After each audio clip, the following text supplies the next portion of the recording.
Buenas noches, bienvenidos a una edición más del otro lado de la realidad, una edición destinada a adentrarnos en un mundo realmente fascinante, el mundo de los símbolos, de las sociedades discretas o secretas y en concreto de una de ellas, de la masonería. Estamos tan rodeados de símbolos masónicos que creo que esta noche ustedes mismos se van a sorprender de lo muy mezclada que está nuestra sociedad con la visión masónica del mundo, hasta el punto de que el billete más conocido del planeta, la moneda internacional por excelencia, el dólar, tiene un símbolo o muchos símbolos profundamente masónicos. Uno de ellos es precisamente esa pirámide que vemos en el billete, en el reverso del billete, que es la del Novo Ordum Seculorum, un símbolo que fue diseñado en 1775 con la participación de los que iban a ser presidentes de los Estados Unidos, George Washington y Benjamin Franklin.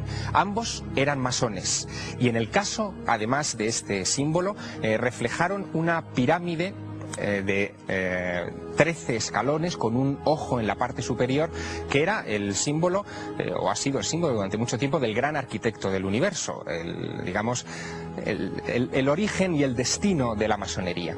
Quiero que vean también esta imagen de George Washington con mandil masónico. Forma parte de un monumento que se encuentra cerca de la Casa Blanca, sobre el río Potomac, en Washington.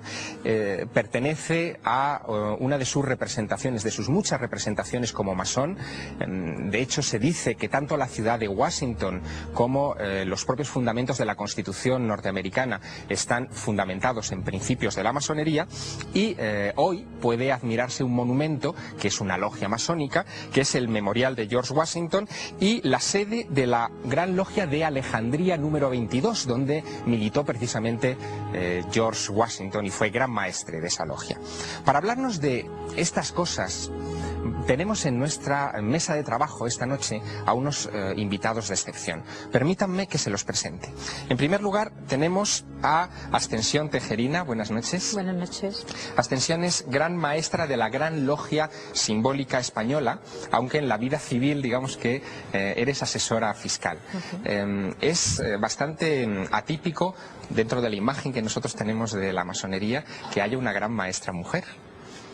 Pues sí, en España es bastante atípico. De momento soy la única que hay, aunque en otros países sí hay grandes maestras que son mujeres, sobre todo en la masonería femenina, que evidentemente tienen que ser mujeres.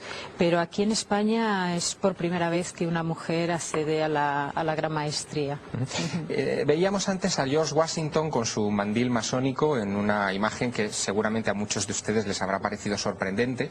En otros países el ser masón es algo bueno, que se luce con, digamos, sin ningún problema, sin ningún recato. Aquí, en cambio, en España esto no ha sido así durante mucho tiempo. Ahora quizá es cuando comienza a abrirse más la masonería. ¿Esto por qué ha sido así?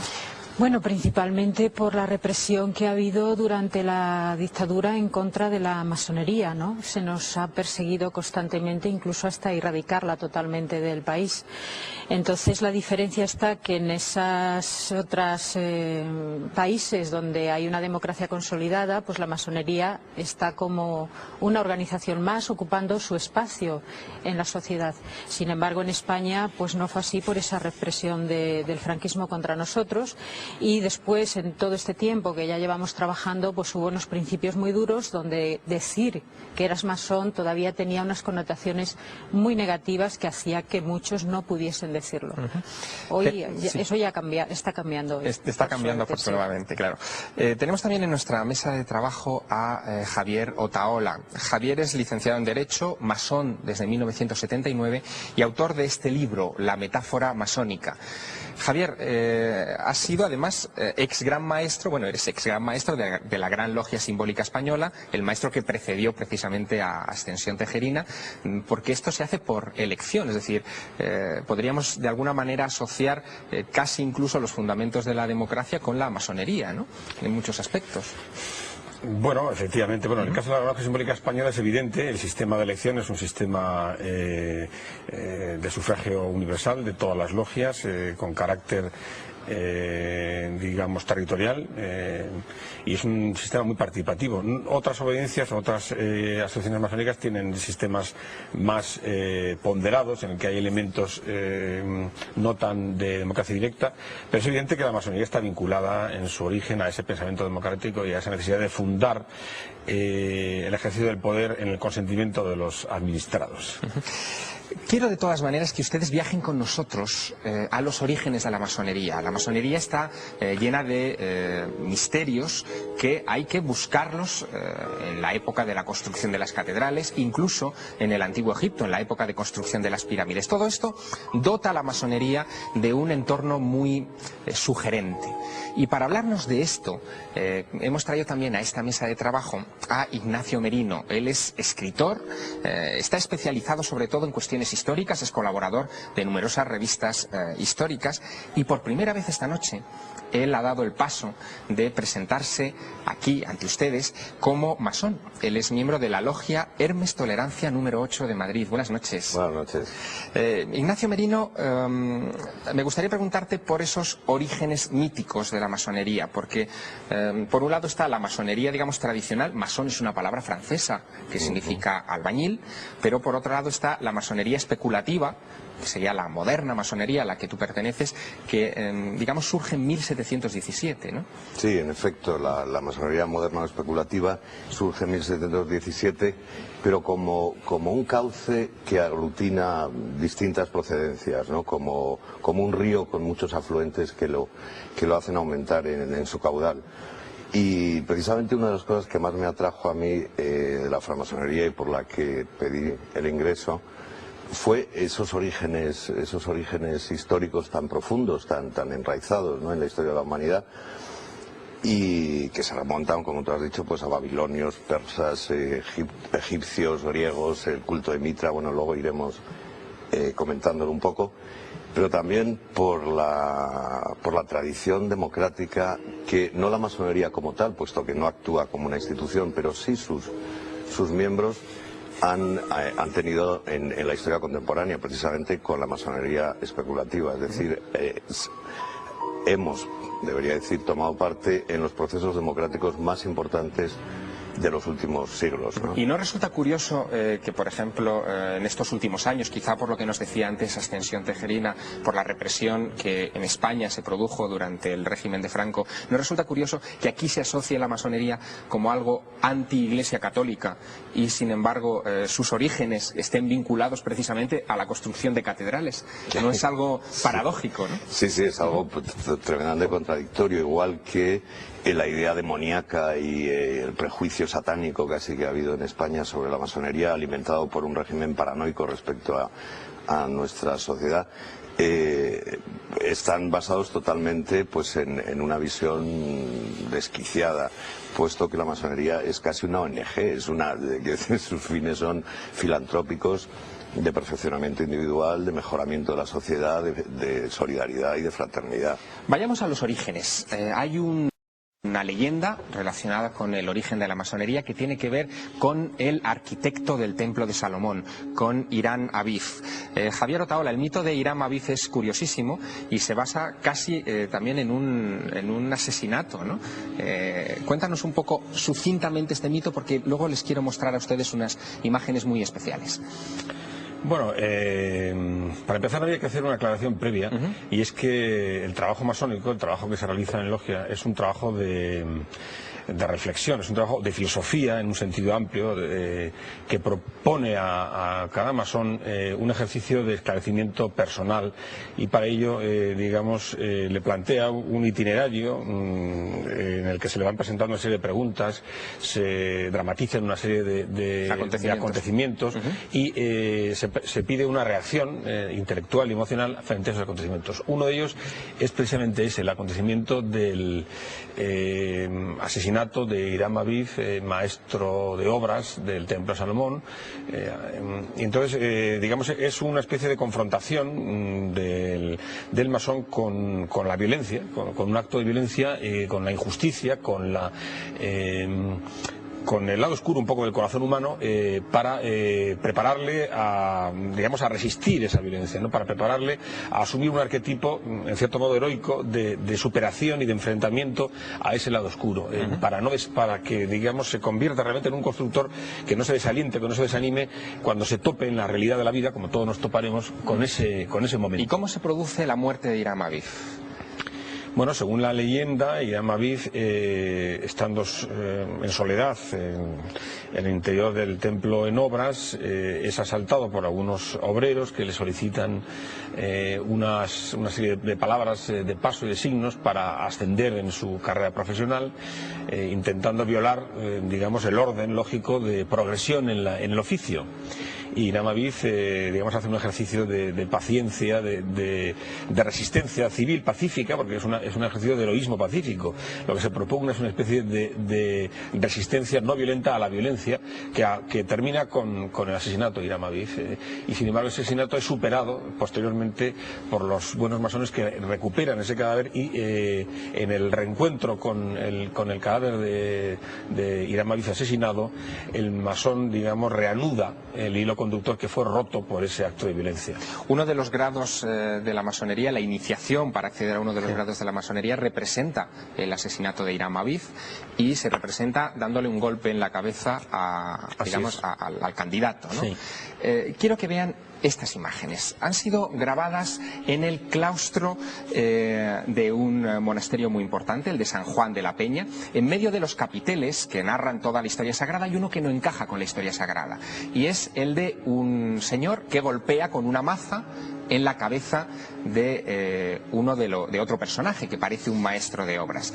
Este capitel es tan extraordinario que incluso los guías, cuando se ven en la obligación de explicarlo a los visitantes, no saben muy bien encuadrarlo dentro de la historia bíblica. Hay polémica sobre si representa, por ejemplo, el asesinato de Caín sobre Abel, pero no encaja cronológicamente con el resto de los capiteles. La única interpretación convincente sería la que representa el asesinato de Hiram Abiv. De hecho, en el capitel siguiente aparece representado el templo de Salomón, es decir, que ahí sí que habría una coherencia lineal, cronológica para explicar este hecho.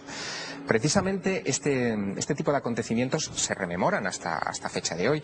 Ascensión pertenece a la logia de obreros de Irán, precisamente de Sevilla. Es decir, que cada logia recoge partes de ese recorrido simbólico, ¿no? Bueno, no, todas las logias trabajan con el mismo ritual y trabajan con el mismo simbolismo. Lo que pasa que después cada una de ellas le pone su impronta, su forma de ver ese método masónico, y ahí existen algunas diferencias, ¿no? Sí, para que ustedes entiendan mejor los fundamentos de la masonería, hemos accedido a una logia en Madrid y allí sus miembros nos han explicado precisamente cuáles son los artículos principales en los que se basa esta sociedad discreta. Hermanos, seguidme.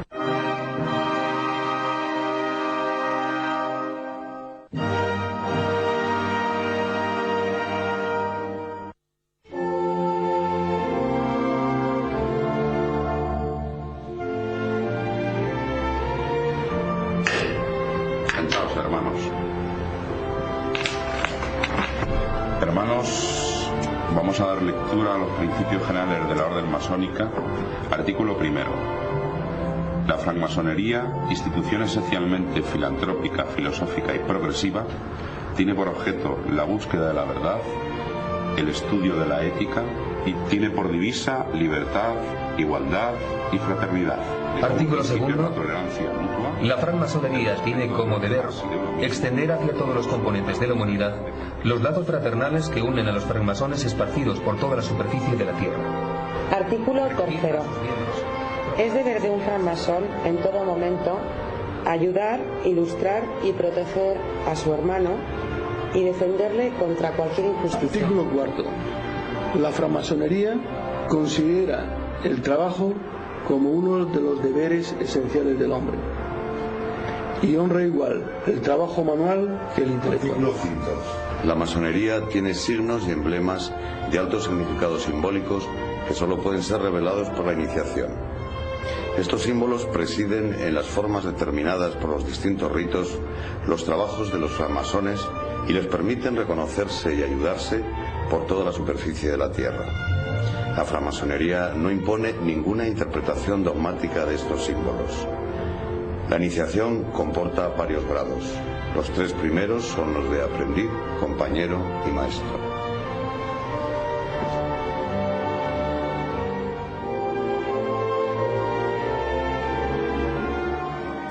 El complejo y rico universo de los símbolos masónicos será objeto de nuestros siguientes minutos, dentro de unos instantes, después de la publicidad.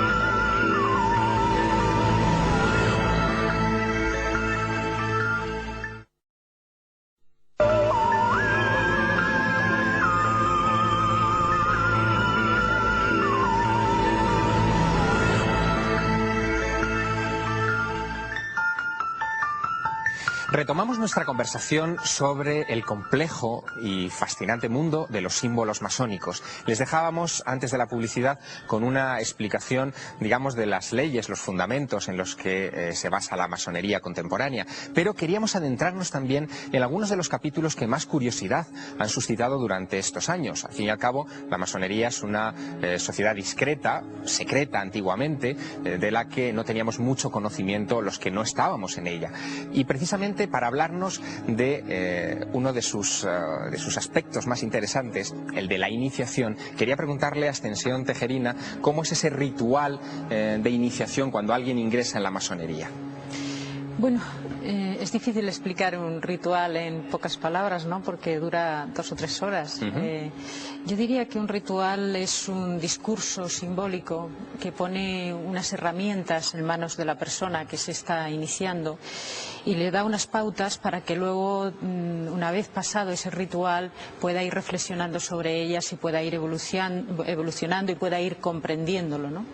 Entonces el ritual es un drama que se escenifica y que trata de enseñarle todas esas pautas a la persona que las está viviendo. Es una vivencia. Un drama que consiste básicamente en la muerte y resurrección casi a una nueva vida, una nueva comprensión del iniciado, ¿no? Sí, simbólicamente hablando. Simbólicamente, y depende de los grados, en uno eso está más evidente y en otros está menos, pero sí, siempre está ese componente de muerte hacia una nueva vida, hacia una nueva forma de encararte al mundo y de ser tú mismo, ¿no? Tenemos estas imágenes que corresponden a una de esas ceremonias de iniciación. El neófito, por lo que veo, es guiado con los ojos vendados, ¿no? hacia el centro de la logia. Sí. Después se le desvendará y a partir de ese momento ya es una persona con una nueva visión. Entra con los ojos vendados por 2 razones. Uno, porque va buscando la luz, viene desde la oscuridad y está en la oscuridad. Y otra, porque también hasta el último momento que se le quita la venda siempre tiene la oportunidad de irse, de tomar la decisión de irse y, bueno, pues sin tener ningún compromiso con las personas que están allí. Pero principalmente es porque viene desde la parte oscura y va buscando la luz. Cuando se le quita la venda, automáticamente ve a todos los hermanos que están en la logia, que además le muestran su fraternidad en ese momento. Javier Otaola, esto es también característico de las sociedades religiosas o de las religiones antiguas, es decir, lo encontramos también, estos ritos iniciáticos, desde el antiguo Egipto hasta Grecia. El proceso es casi idéntico, ¿no? El proceso de iniciación. Hombre, no soy experto en todos los rituales de sociedades mistéricas y de religiones, pero sí, en realidad la experiencia iniciática es una experiencia muy humana, que se manifiesta toda vida vivida con un ojo alerta, con una conciencia despierta, es en realidad un proceso iniciático. Iniciación no es ningún acontecimiento mágico o sacramental, sino que es toda aquella experiencia, conocimiento, encuentro, en realidad que tiene tiene capacidad para transformarnos, que nos hace distintos a como éramos antes de pasar por ese trance, ¿no? Entonces la vida está llena digamos, de iniciaciones espontáneas, el descubrimiento de la sexualidad en la adolescencia, el primer trabajo, la enfermedad o la muerte de una persona querida, el encuentro con la belleza. Fíjate, perdona, sí, Javier, que esta iniciación es ritual y por lo tanto obedece a unos parámetros fijos generalmente. Lo que cambia es la experiencia subjetiva, claro, del iniciado. Y efectivamente en la masonería recogemos algunos aspectos de iniciación muy antiguos, ¿no? En el Eleusis, por ejemplo, todos los ritos mistéricos ya se hacían cosas muy parecidas, se despojaban de los metales los que se iniciaban, que es algo que se sigue haciendo en masonería, por ejemplo, o entre los gnósticos, todos los 3 grados de purificación, perfección, iluminación. Fíjate, hay otra cosa muy curiosa, las logias, como vemos aquí en estas imágenes, los techos de las logias suelen estar pintados de azul con estrellas, que es igual que sucede en los templos egipcios, que por cierto tú visitaste Egipto hace poco y lo pudiste comprobarlo, ¿no? Efectivamente, y los de Mitra, por ejemplo, los templos del mitraísmo pues tienen la misma construcción que los masónicos, es una bóveda celeste orientada hacia oriente. Y pues también ha recogido la masonería este diseño, digamos, para su... Ignacio Merino, hemos visto en esas imágenes de la iniciación anterior que los que participaban llevaban una serie de prendas inusuales. Una de ellas, la más típica, la más famosa, es el mandil masónico que veíamos también en George Washington al principio del programa. Nos has traído algunas muestras. Te rogaría, por favor, que nos los explicaras un poco, ¿no?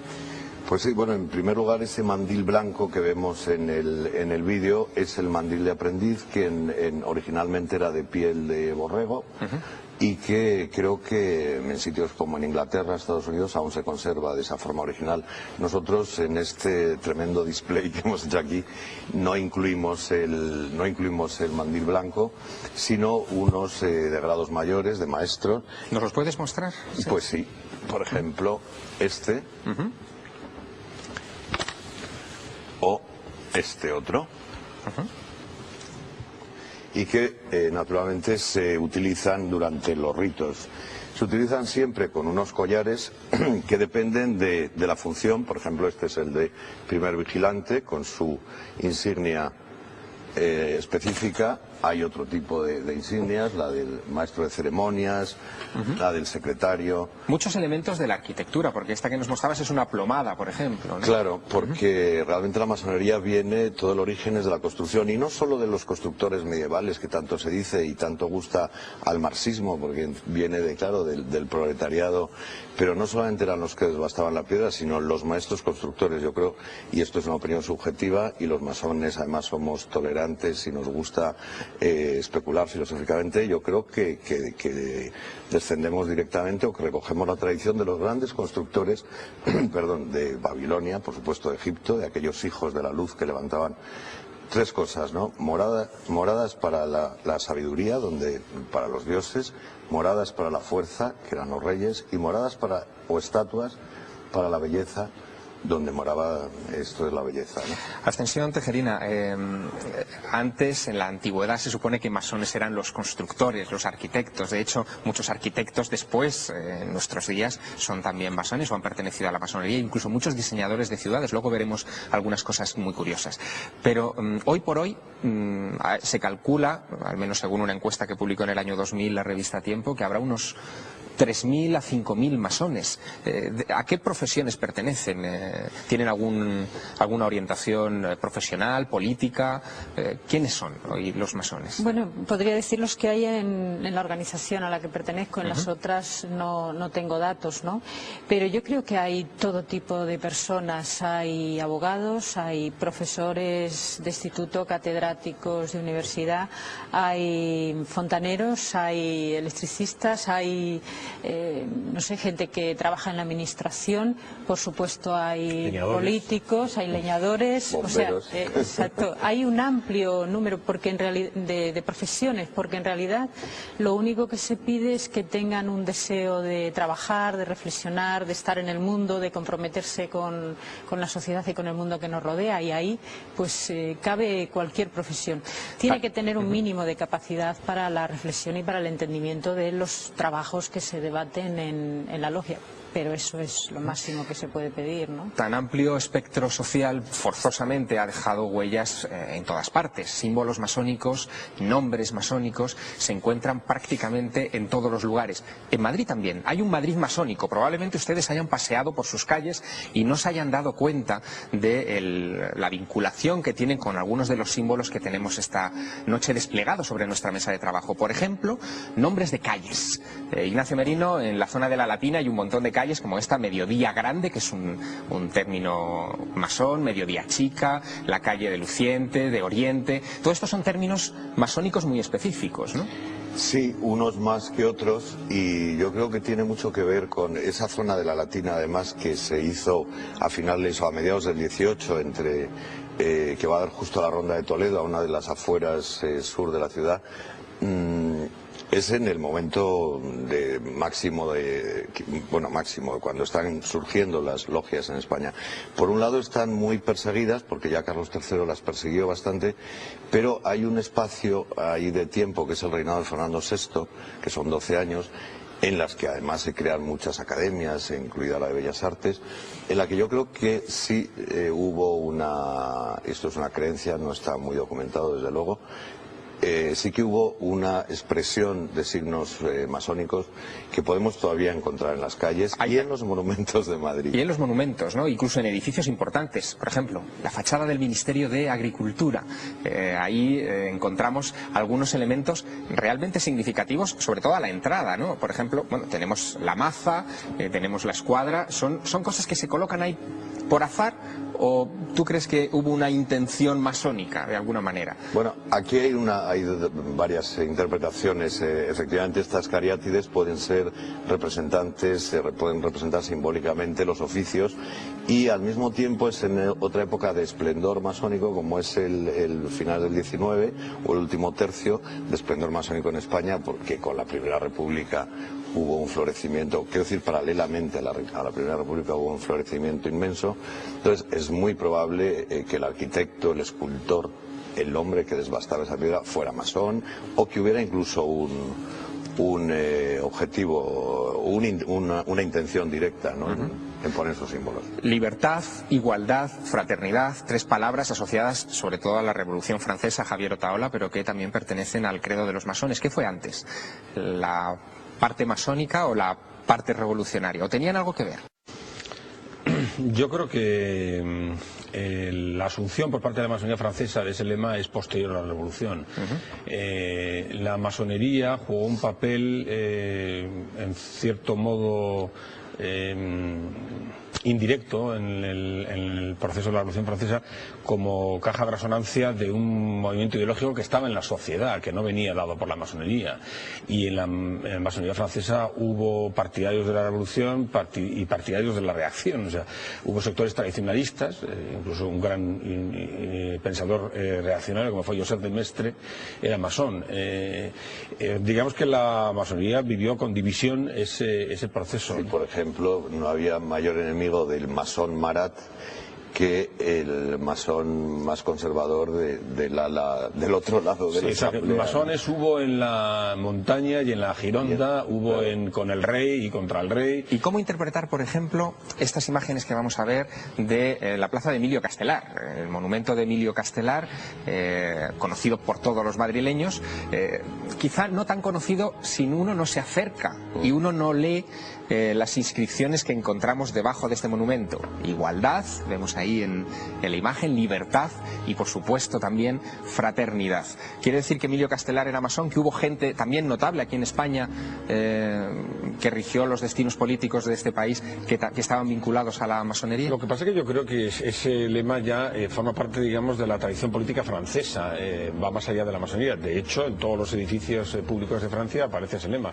Ese lema forma parte del pensamiento republicano francés, y en la medida en que ese pensamiento ha influido en sectores españoles lo ha asociado. Pero yo creo que ahí la fuente directa es más bien el republicanismo francés más que la masonería, me parece a mí, ¿eh? No sé si el historiador tendrá otra opinión. Ya, yo creo que no, que es más la masonería nuestra, la liberal francesa, porque es la época de Salmerón, en la que ha habido grandes maestros que han sido presidentes de la Primera República, ¿no? Y entonces el lema forma parte de su filosofía vital, y aparece en los monumentos funerarios o vitales, en fin, que se hacen en que es extraordinario, de una belleza tremenda, desde Benlliure, ¿no? Pues está recogido yo creo que está recogido el ideario masón, como se ve, por supuesto, en los panteones. En los panteones. Fíjense ustedes que hemos tratado de encontrar rastros masónicos en la vida de algunos notables representantes de la política española, especialmente durante la Primera República. Y hemos encontrado en el cementerio civil de la Almudena una serie de tumbas muy particulares en las que aparecen esos signos masónicos.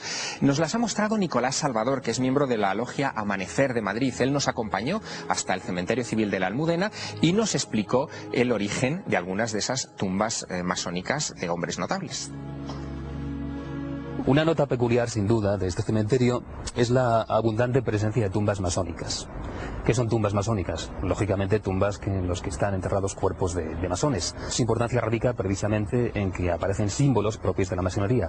Aparecen escuadras y compases, aparecen 3 puntos, aparecen columnas, aparecen templetes.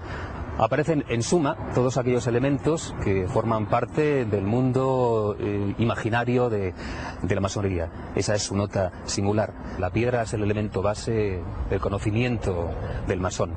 El masón pule su piedra. Su piedra es una imagen de su propia persona, de su propio ser interior, ¿no?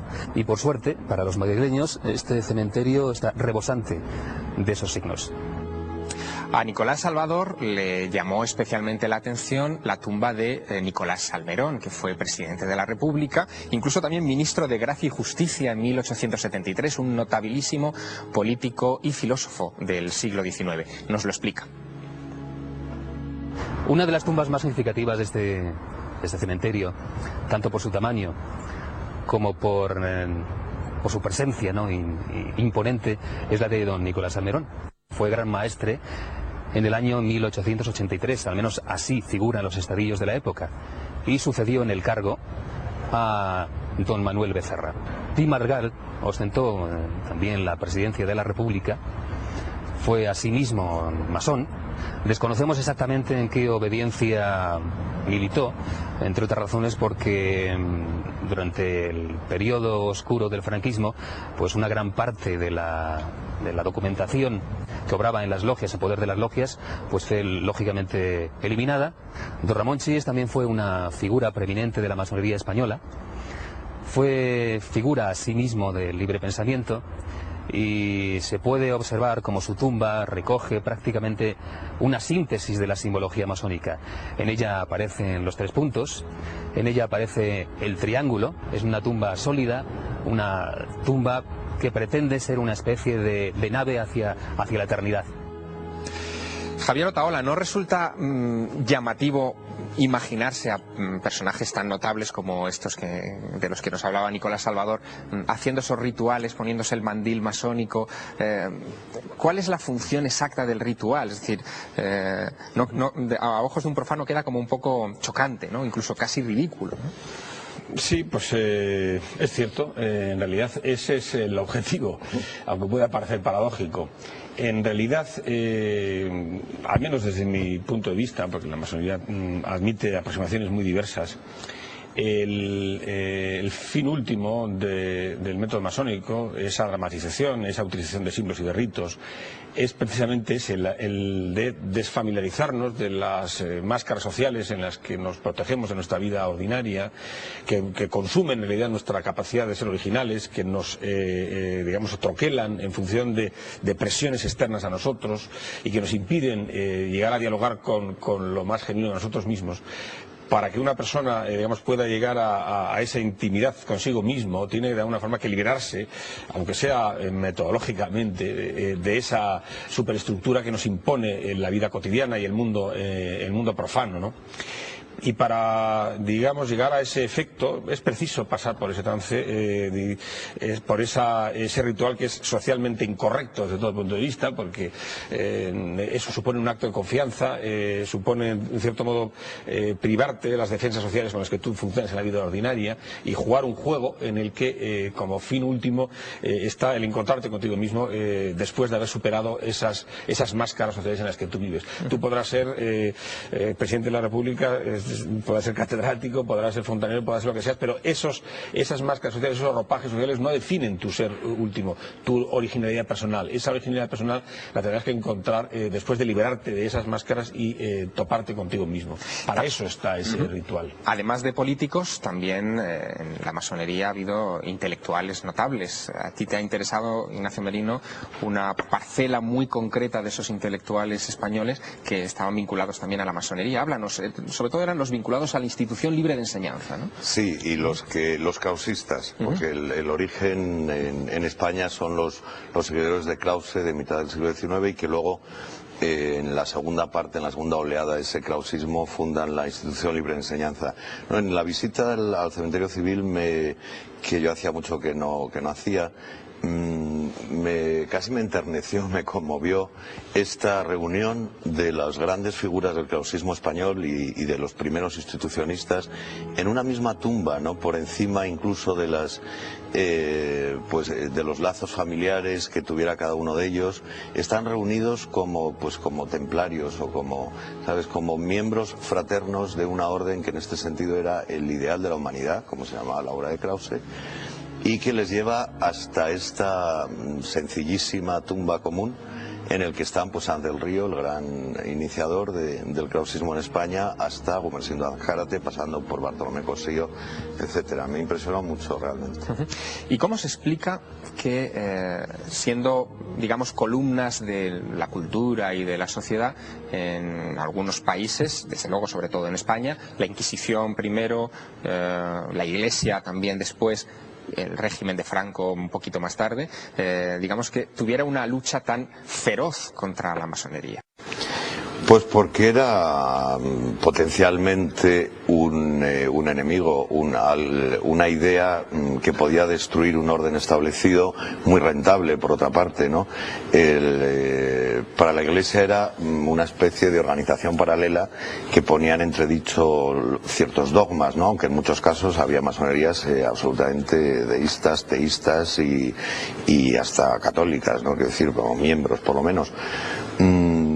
En el caso del poder, pues todo el totalitarismo ha desconfiado profundamente de la masonería, tanto el de derechas como el de izquierdas. Ha estado prohibida en España y Portugal con los regímenes dictatoriales, pero también en la Unión Soviética o en China. Solo Cuba, en su insularidad, los ha permitido, pero de una forma absolutamente folclórica, ¿no? En nuestro... sí. Yo pienso que es normal. Si la masonería es una organización que trata de construir al individuo diciendo que tiene que pensar por sí mismo, que tiene que ser una persona libre, que tiene que reflexionar y tomar sus propias decisiones de cualquier cosa, a cualquier régimen y sobre todo a un régimen totalitario no le interesa este tipo de personas fomentando estas ideas, porque ellos lo que quieren es lo contrario, que la gente no piense y se deje dirigir por ellos. Entonces casi que es normal que haya una persecución de este tipo de organización, pero como ha dicho, por las dos tendencias. Claro, es una escuela de libertad, de responsabilidad y de igualdad, porque cuando decíais lo del presidente de la República, hay una anécdota que dice, le pide a otro, Salmerón, que vaya a acompañarle y dice, ven a mi tenida porque hoy el venerable nuestro es el jardinero de un compañero mío y es espléndido. Fijaos que en nuestro proceso de documentación ocasión, para este programa, hablamos con un sacerdote jesuita, con Pedro Álvarez, que ha escrito y ha documentado mucho el proceso entre la Iglesia y la masonería. Le preguntábamos dónde empiezan los problemas entre ambas instituciones. ¿Cuándo empiezan? El problema vino cuando fue evolucionando la masonería en el siglo XVII y a comienzos del siglo XVIII se estableció la masonería moderna que dictaminaba que los masones eran hombres de buenas costumbres y que habían nacido para unirse al margen de las diferencias políticas y religiosas. Ahí es cuando empezó a surgir el primer problema de la Iglesia con la masonería. Por razones políticas, porque mantenían un secreto derivado de su carácter esotérico, la masonería vio mal a la Iglesia Católica vio mal a la masonería, al igual que lo veían otros países, tanto de índole católica como protestante, que prohibieron la presencia de masones en sus terrenos en razón del secreto.